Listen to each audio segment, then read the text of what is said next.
Beijing ও এর আশেপাশের অঞ্চলে টানা ৫ দিন ধরে প্রবল বৃষ্টি এবং বন্যায় মৃতের সংখ্যা বেড়েই চলেছে। সবচেয়ে বেশি ক্ষতিগ্রস্ত হয়েছে বেইজিংয়ের মিউন ও ইয়াংচিং জেলা। মিউনে ২৮ জন এবং ইয়াংচিংয়ে ২ জনের মৃত্যু হয়েছে। এছাড়া পার্শ্ববর্তী হেবেই প্রদেশে ভূমিধসে ৪ জন মারা গেছেন এবং ৮ জন এখনও নিখোঁজ। বৃষ্টি ও বন্যার কারণে বেইজিং থেকে ৮০,০০০-এর বেশি মানুষকে নিরাপদে সরিয়ে নেওয়া হয়েছে। ১৩৬টি গ্রাম বিদ্যুৎ সংযোগ বিচ্ছিন্ন হয়ে পড়েছে এবং বন্ধ হয়ে গেছে অনেক সড়ক যোগাযোগ।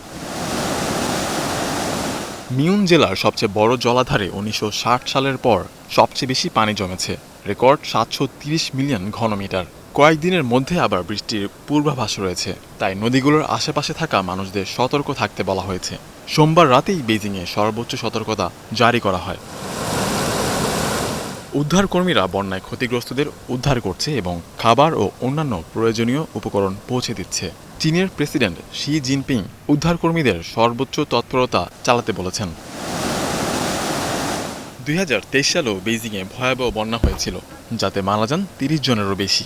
এছাড়া ১০ লাখের বেশি মানুষকে নিরাপদে সরিয়ে নেওয়া হয়েছিল।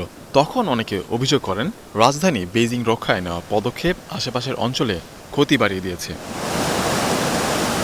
চীন সরকার হেবি প্রদেশের জন্য ৫ কোটি ইউয়ান বা ৭ মিলিয়ন মার্কিন ডলার সহায়তা এবং একটি বিশেষ জরুরি টিম পাঠানো হয়েছে বলে জানিয়েছে।